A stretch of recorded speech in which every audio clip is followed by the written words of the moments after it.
नमस्कार दोस्तों, स्वागत है आपका अपने परिवार उड़ान में। डियर फ्रेंड, जैसा कि हमारी टीम के द्वारा लगातार Uttar Pradesh police 51,000 plus vacancy के लिए मूक टेस्ट कराया जा रहा है, जिसमें सारे प्रश्न आपके पुरानी भर्ती 41,500 तथा 49,568 पर आधारित प्रश्नों को लिया जाता है और रोजगार विद अंकित भाटी बुक का भी मिश्रण किया जाता है। सेशन को शुरू करते हैं। सबसे पहला प्रश्न है स्क्रीन पर कि मुगल चित्रकारी ने किसके शासनकाल में प्रतिष्ठा प्राप्त की? A option Jahangir, B option Shahjahan, C option Akbar और डी ऑप्शन औरंगजेब। बिल्कुल जबरदस्त प्रश्न है। स्क्रीन पर आंसर्स बताना है माय डियर फ्रेंड्स आपको, ठीक है। 30 सेकंड का समय दिया जा रहा है। बिल्कुल जबरदस्त प्रश्न है, आंसर्स बताना है। तो आशा करता हूं कि आंसर्स को टिक कर चुके होंगे। Jahangir is the correct answer. क्या हो जाएगा? Jahangir is the correct answer. अगर हम जहांगीर की बात करें तो चित्रकला का स्वर्ण युग कहा जाता है। क्या कहा जाता है? स्वर्ण युग कहा जाता है चित्रकला का। इसके शासनकाल में एक रहता था जिसका नाम था मंसूर। क्या नाम था माय डियर फ्रेंड्स? मंसूर था, जो चित्रकला के लिए बहुत प्रसिद्ध व्यक्ति था। अगर बात करें कि शाहजहां को, तो शाहजहां को स्थापत्य कला का जनक, यानी स्थापत्य कला जो थी वो किसके शासनकाल में चरमो उत्कर्ष पे थी? तो वो शाहजहां के शासनकाल में थी। किसके शासनकाल में थी? शाहजहां के शासनकाल में थी। अगर बात करें अकबर के द्वारा हल्दी घाटी का युद्ध कब लड़ा गया था, तो आप बताएंगे 1776 ईस्वी में। क्या 1776 ईस्वी में? गलत होगा या सही होगा? तो गलत हो जाएगा, क्योंकि अकबर 1556 से लेके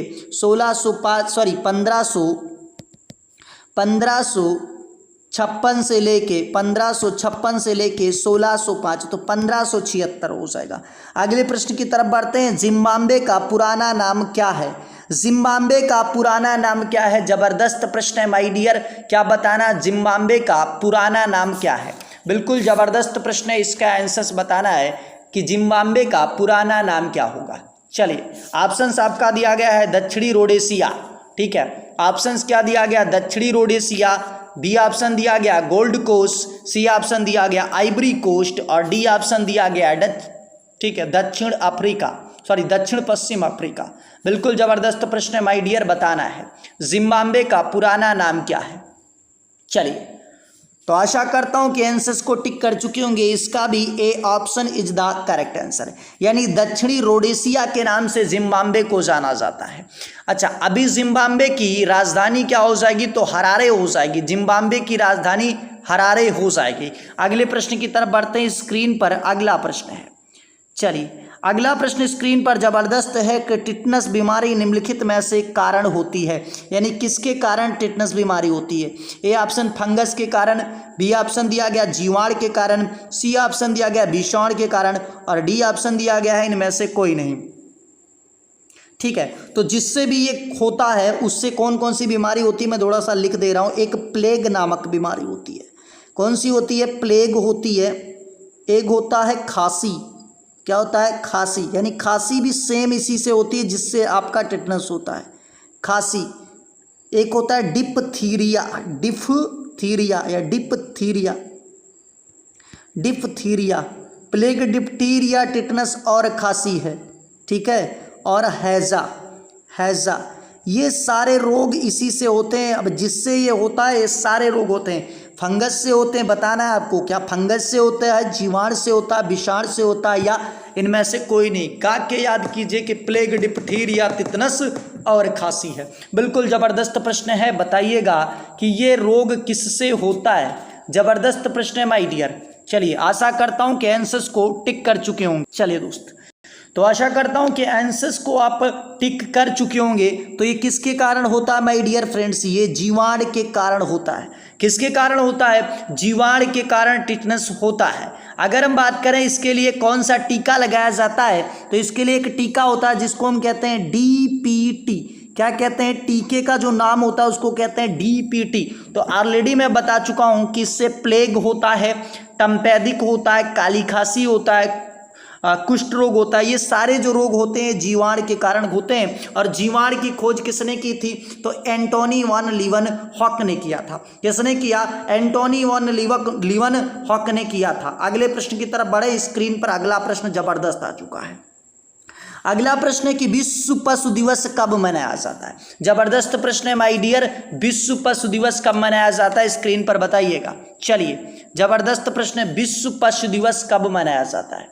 जबरदस्त प्रश्न है, विश्व पशु दिवस कब मनाया जाता है। चलिए जबरदस्त प्रश्न है। चलिए ए ऑप्शन दिया गया 5 अक्टूबर को, बी ऑप्शन 4 अक्टूबर को, सी ऑप्शन 22 मार्च को और डी ऑप्शन 7 अप्रैल को। जबरदस्त प्रश्न है, तो आशा करता हूं कि आंसर्स को टिक कर चुके होंगे। 4 October is the correct answer. अगर 5 अक्टूबर को हम बात करें तो क्या मनाया जाता है, ये कमेंट बॉक्स में बताना है। 22 मार्च को क्या मनाया जाता है, 22 मार्च को विश्व पृथ्वी दिवस और 7 अप्रैल को स्वास्थ्य दिवस के रूप में मनाया जाता है। चलिए अगला प्रश्न स्क्रीन पर है। अगला प्रश्न स्क्रीन पर है, जबरदस्त है और ये उत्तर प्रदेश पुलिस में आया है। उत्तर प्रदेश में सर्वाधिक सिंचाई निम्नलिखित में से किस साधन द्वारा की जाती है, यानी किस साधन का प्रयोग उत्तर प्रदेश के द्वारा सिंचाई में किया जाता है। ए ऑप्शन नहर का, बी ऑप्शन तालाब का, सी ऑप्शन नलकूप और कुआं का और डी ऑप्शन दिया गया इनमें से कोई नहीं। जबरदस्त प्रश्न है, आंसर्स बताइए। चलिए तो आशा करता हूं कि आंसर्स को टिक कर चुके होंगे। क्या हो जाएगा, नलकूप। नलकूप एवं कुआं का प्रयोग ज़्यादा किया जाता है। चलिए अगला प्रश्न स्क्रीन पर है, जबरदस्त प्रश्न है। उत्तर प्रदेश में किसान बही योजना कब लागू की गई। ए ऑप्शन 1993 में, बी ऑप्शन 1994 में, सी ऑप्शन 1992 में और डी ऑप्शन इनमें से कोई नहीं। जबरदस्त प्रश्न है। और माय डियर फ्रेंड्स मैं बताना चाहूँगा, जो वीडियो आपकी अपलोड होती 1 दिन के बाद होती, यानी आज अगर हुई उसके तीसरे दिन होती है, 1 दिन बीच में छोड़ा जाता है। क्यों छोड़ा जाता है, क्योंकि आपका कंटेंट तैयार किया जा रहा है। जैसे ही भर्ती आ जाएगी सारे सब्जेक्ट के कंटेंट तैयार किए जा रहे हैं, तो इसलिए आप ठीक है हर तीसरे दिन जबरदस्त तरीके से मॉक टेस्ट देते रहिए। चलिए अगला प्रश्न है, तो क्या हो जाएगा, 1992 इज द करेक्ट आंसर। ये किसान बही योजना आपके पेपर में पूछा गया था। अगला प्रश्न स्क्रीन पर। चलिए अगला प्रश्न स्क्रीन पर है, जबरदस्त है कि गारो, खासी और जयंती किस प्रदेश की प्रमुख जनजाति है। अरुणाचल प्रदेश, मणिपुर, मिजोरम और त्रिपुरा। जबरदस्त प्रश्न है, गारो, खासी, जयंती ये किस राज्य का प्रमुख ठीक है प्रमुख जनजाति है। जबरदस्त प्रश्न है, गारो, खासी, जयंती। चलिए जबरदस्त प्रश्न है माय डियर, बताना है कि गारो, खासी, जयंती ये किस क्षेत्र की जनजाति है। चलिए तो आंसर्स बताना है, इसका आंसर्स बताना है। तो माय डियर फ्रेंड्स ये चारों के चारों ऑप्शन इसमें गलत हैं। चारों के चारों ऑप्शन गलत हैं। चारों के चारों ऑप्शन गलत हैं। इसका आंसर्स क्या हो जाएगा, मेघालय हो जाएगा। क्या हो जाएगा, मेघालय हो जाएगा। थोड़ा सा मैं देखना चाहता था कि इसका आंसर, तो मेघालय हो जाएगा माय डियर फ्रेंड्स। चलिए अगले प्रश्न की तरफ बढ़ते हैं। स्क्रीन पर अगला प्रश्न है। अगला प्रश्न स्क्रीन पर है कि लोधी वंश का अंतिम शासक कौन था। ए ऑप्शन दौलत खां लोधी, बी ऑप्शन दिया गया सिकंदर लोधी, सी ऑप्शन इब्राहिम लोधी और डी ऑप्शन दिया गया बहलोल लोधी। बिल्कुल जबरदस्त प्रश्न है, आंसर्स बताना है। आपको मैं बताऊं, दिल्ली सल्तनत पर सबसे पहले जो शासन करता है वो कौन करता है, तो आपका गुलाम वंश, यानी हम गा लिख दे रहे हैं, गुलाम वंश शासन होता है। किसका होता है, गुलाम वंश। इसके बाद किसका होता है, खिलजी वंश का। फिर आपका होता है तुगलक वंश का। किसका होता है, तुगलक वंश का। फिर आपके सैयद वंश का शासन चलता है और सैयद वंश के बाद किसका होता है, लोधी वंश का शासन चलता है। अगर गुलाम वंश की बात करें तो गुलाम वंश कब शुरू होता है, तो आपका ये 1206 से लेके ठीक है कब तक, 1290 ईस्वी तक शासन करता है। इसके बाद 1290 से लेके 1320 तक आपका खिलजी वंश का शासन होता है। इसके बाद 1320 होना चाहिए, 1320 तक। फिर 1320 से लेके 1414 ईस्वी तक कौन शासन करता है, 1414 ईस्वी तक शासन करता है आपका तुगलक वंश। इसके बाद 1414 से लेके 1457 तक आपका कौन शासन करता है, तो 1457 तक करता है सैयद वंश, यानी जिसका संस्थापक खिलजी खां था। लोधी वंश की बात करें तो ये आपका 1457 से लेके 1526 तक शासन करता है। बिल्कुल ये सारी चीज़ें आपको समझ में आ गई होंगी। तो इसका अंतिम शासक था इब्राहिम लोधी, और जैसे ही 1526 में आपका दिल्ली सल्तनत समाप्त होता है, मुगल काल शुरू हो जाता है। अगले प्रश्न की तरफ बढ़ते हैं। स्क्रीन पर अगला प्रश्न है, ठीक है। अगला प्रश्न स्क्रीन पर है प्रश्न नंबर 9 कि व्हेलर द्वीप का नया नाम क्या है। ए ऑप्शन दिया गया विक्रम साराभाई द्वीप, बी ऑप्शन दिया गया अब्दुल कलाम द्वीप, सी ऑप्शन दिया गया सतीश धवन द्वीप और डी ऑप्शन दिया गया सी.वी. रमन द्वीप। जबरदस्त प्रश्न है। चलिए बिल्कुल जबरदस्त प्रश्न है। आंसर से बताना है कि व्हेलर द्वीप का नया नाम क्या है। चलिए जबरदस्त प्रश्न है, व्हेलर द्वीप का नया नाम क्या है माय डियर, ये बताना है। जबरदस्त प्रश्न है। चलिए जबरदस्त प्रश्न है, व्हेलर द्वीप का नया नाम क्या है। जबरदस्त प्रश्न है, आंसर्स बताना है माय डियर फ्रेंड्स। चलिए व्हेलर द्वीप का नया नाम क्या है। जबरदस्त प्रश्न है, आंसर्स बताना है। तो आशा करता हूं कि आंसर्स को टिक कर चुके होंगे। क्या हो जाएगा, ठीक है, अब्दुल कलाम द्वीप कर दिया गया है। क्या कर दिया गया, व्हेलर द्वीप का जो नया नाम है वो अब्दुल कलाम द्वीप हो चुका है। क्या हो चुका है, अब्दुल कलाम द्वीप हो चुका है। अगले प्रश्न की तरफ बढ़ते स्क्रीन पर अगला प्रश्न है। अगला प्रश्न स्क्रीन पर है कि भारतीय मानक समय IST या उत्तर रेखा किस राज्य से नहीं गुजरती है। यानी भारतीय मानक जो रेखा है किस राज्य से नहीं गुजरती है, ये आपको बताना है। जबरदस्त प्रश्न है, आंसर्स बताना है माय डियर फ्रेंड्स। चलिए जबरदस्त प्रश्न है, आंसर्स बताना है कि जो भारतीय मानक समय है ये किस राज्य से नहीं गुजरता है। जबरदस्त प्रश्न। चलिए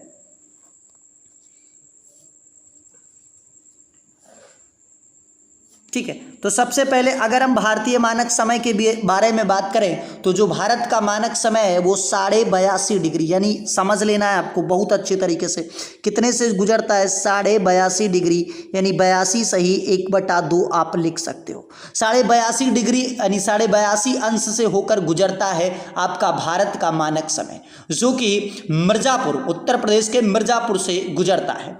अगर बात करें ये GMT यानी ग्रीनविच मीन टाइम से, GMT टाइम से जो भारत का यानी IST टाइम है, इंडियन स्टैंडर्ड टाइम्स है, वो कितना आगे है, तो 5 घंटा 30 मिनट आगे है। कितना आगे है, 5 घंटा 30 मिनट आगे है। हर एक अंश पर कितने मिनट की दूरी होती है, तो 4 मिनट बढ़ जाता है। अगर हम बात करें कितने ऐसे राज्य हैं जिन गुजरते हैं, तो इसका आंसर आपका क्या हो जाएगा, इसका आंसर हो जाएगा Maharashtra is the correct answer, क्योंकि महाराष्ट्र से होकर नहीं गुजरती। कितने राज्यों से गुजरती है, तो आपको याद रखना है ट्रिक कैसे, आंध्र, उड़ीसा, उत्तर, मध्य, छत्तीस। क्या याद करोगे, आंध्र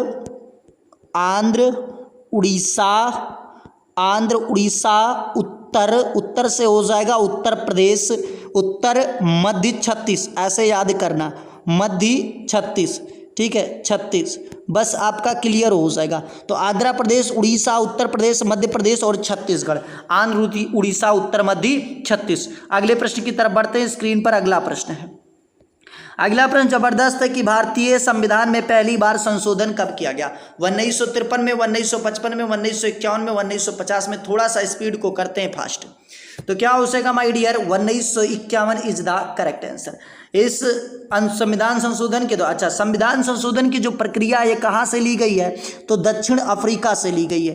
कहाँ से, दक्षिण अफ्रीका से ली गई है, दक्षिण अफ्रीका से ली गई है। अगर बात करें किस संविधान अनुच्छेद के तहत किया जाता है संविधान में संशोधन, तो अनुच्छेद 368 के तहत। अगला प्रश्न स्क्रीन पर है, जबरदस्त है।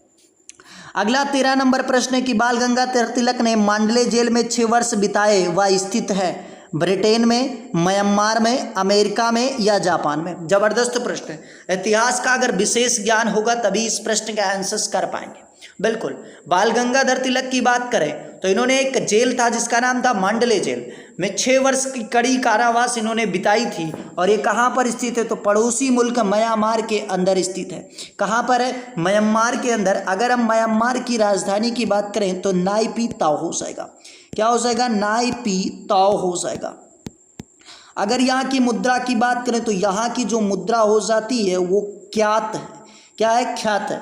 बिल्कुल प्रश्न पूछा गया आपके पेपर में। अगले प्रश्न की तरफ बात करते हैं। अगला प्रश्न स्क्रीन पर है कि उत्तर प्रदेश, 14 नंबर प्रश्न, उत्तर प्रदेश के शस्य जलवायु क्षेत्र की संख्या कितनी है। A option 5, B option 7, C option 11, D option 9। तो क्या हो जाएगा, 9 इज द करेक्ट आंसर। अगले प्रश्न की तरफ बढ़ते हैं, स्क्रीन पर अगला प्रश्न है।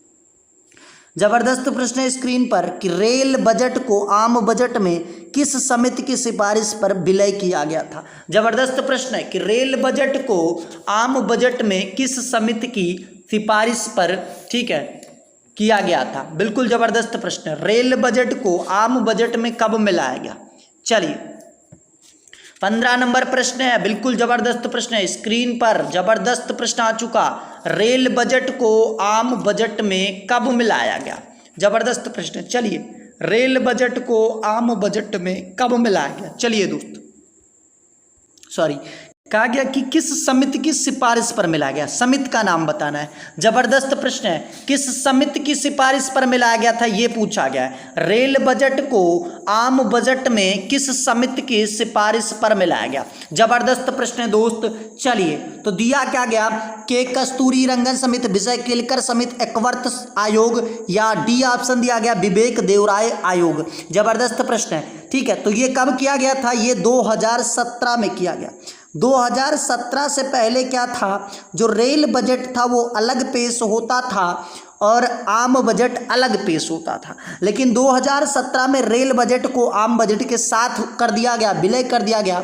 और ये किस आयोग की सिफारिश पर, तो विवेक देवराय आयोग की सिफारिश पर। अच्छा, अलग किस समिति की सिफारिश पर किया गया था, तो एकवर्त आयोग की समिति पर किया गया था। जो आपकी नई शिक्षा नीति किस पर आधारित है, यानी किस समिति के पर, तो आपका हो जाएगा के कस्तूरी रंगन समिति। अगला प्रश्न कि निम्नलिखित में से कौन सी नाइजीरिया की राजधानी है। आपको पता होगा कि अभी जल्दी में नाइजीरिया में तख्ता पलट किया गया है, यानी क्या किया है, वहां की सेना ने सरकार बदल दिया है। बिल्कुल, तो क्या हो जाएगा बताना है, नाइजीरिया की राजधानी। A option Kampala, B option Addis Ababa, C option दिया गया है अंबुजा, और डी ऑप्शन दिया गया दोदोमा। ठीक है, तो दोदोमा किसकी होती है, दोदोमा तंजानिया की राजधानी होती है।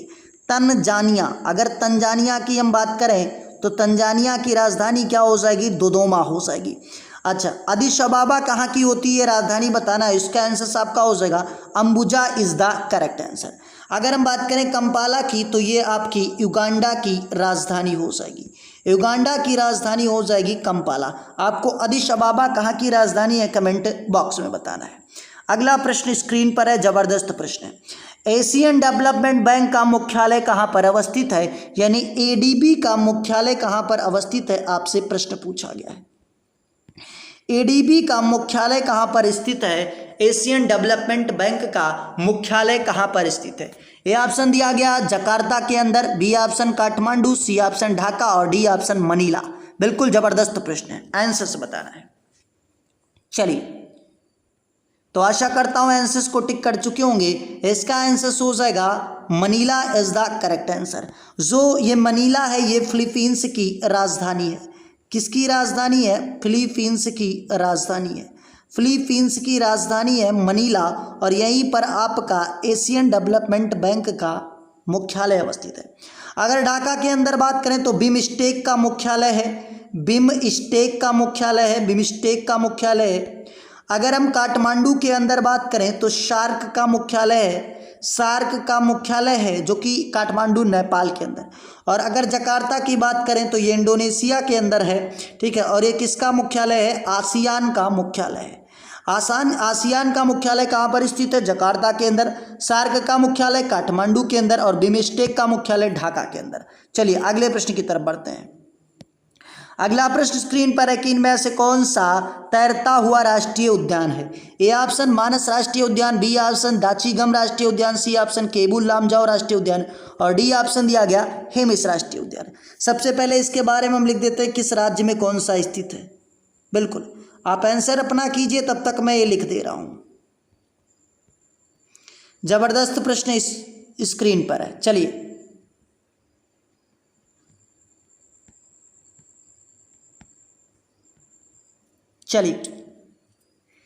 तो आपका आंसर क्या हो जाएगा, आपका आंसर हो जाएगा Keibul Lamjao is the correct answer, जो कि मणिपुर राज्य में अवस्थित है। कहाँ पर अवस्थित है, मणिपुर राज्य के अंदर अवस्थित है। और हेमिस आपका लद्दाख के अंदर अवस्थित है। बिल्कुल, आपको लोकेशन भी बता दी गई सारे। चलिए अगले प्रश्न की तरफ बढ़ते हैं। स्क्रीन पर अगला प्रश्न है। अगला प्रश्न स्क्रीन पर है कि शिक्षा निम्नलिखित में से किस सूची के अंतर्गत आता है। तो आपका क्या हो जाएगा भाई, शिक्षा जो है ये समवर्ती सूची के अंतर्गत आता है, यानी आपका ठीक है, C option is the correct answer. अगला प्रश्न स्क्रीन पर है। अगला प्रश्न स्क्रीन पर है कि उत्तर प्रदेश के किस जिले को हींग का जीआई टैग मिला है। 20वां नंबर प्रश्न है, उत्तर प्रदेश के किस जिले को हींग का जीआई टैग मिला है। तो क्या हो जाएगा, हींग का जो जीआई टैग मिला है वो हाथरस को मिला है। किसको मिला है, हाथरस को मिला है। अगला प्रश्न स्क्रीन पर है, जबरदस्त प्रश्न है। चलिए 21 नंबर प्रश्न है और ये आपका करंट अफेयर से है। 21 नंबर प्रश्न कि एससीओ का नवीनतम सदस्य देश निम्नलिखित में से कौन बना है। A option Andorra, C B option Iraq, C option Iran और डी ऑप्शन इनमें से कोई नहीं। इसका आंसर आपको माय डियर कमेंट बॉक्स में बताना है। इसका आंसर आपको कमेंट बॉक्स में बताना है। अगला प्रश्न स्क्रीन पर है। अगला प्रश्न, एक परिवार एक पहचान किस राज्य का प्रमुख योजना है। ए ऑप्शन मध्य प्रदेश का, B option Uttar Pradesh, C option Rajasthan और डी ऑप्शन इनमें से कोई नहीं। तो आपका आंसर हो जाएगा Uttar Pradesh is the correct answer. अगले प्रश्न की तरफ बढ़ते हैं। स्क्रीन पर अगला प्रश्न है, सरहुल महोत्सव किस राज्य में मनाया जाता है। जबरदस्त प्रश्न। A option Manipur, B option Mizoram, C option Jharkhand और डी ऑप्शन तमिलनाडु। आशा करता हूं कि आंसर्स को टिक कर चुके होंगे, थोड़ा सा स्पीड को फास्ट करेंगे। Jharkhand is the correct answer. अगला प्रश्न जबरदस्त प्रश्न है, उत्तर प्रदेश के किस शहर में भगवान शिव के सम्मान में कैलाश मेले का आयोजन किया जाता है। A option Agra, B option Bahraich, C option Banaras, D option इनमें से कोई नहीं। तो आपका आंसर हो जाएगा Agra is the correct answer. Agra के अंदर मनाया जाता है, ठीक है, कैलाश मेला। अगला प्रश्न स्क्रीन पर 25 नंबर प्रश्न और आज का ये लास्ट प्रश्न है। इसका आंसर्स आप अगर स्टार चाह रहे हैं तो कमेंट बॉक्स में ज़रूर बताइएगा। कमेंट बॉक्स में ज़रूर बताइएगा। कमेंट बॉक्स में ज़रूर बताइएगा माय डियर। चलिए अगले आज के लिए इतना ही। अगर चैनल पर नए तो चैनल को सब्सक्राइब कर लीजिए। जय हिंद, जय भारत।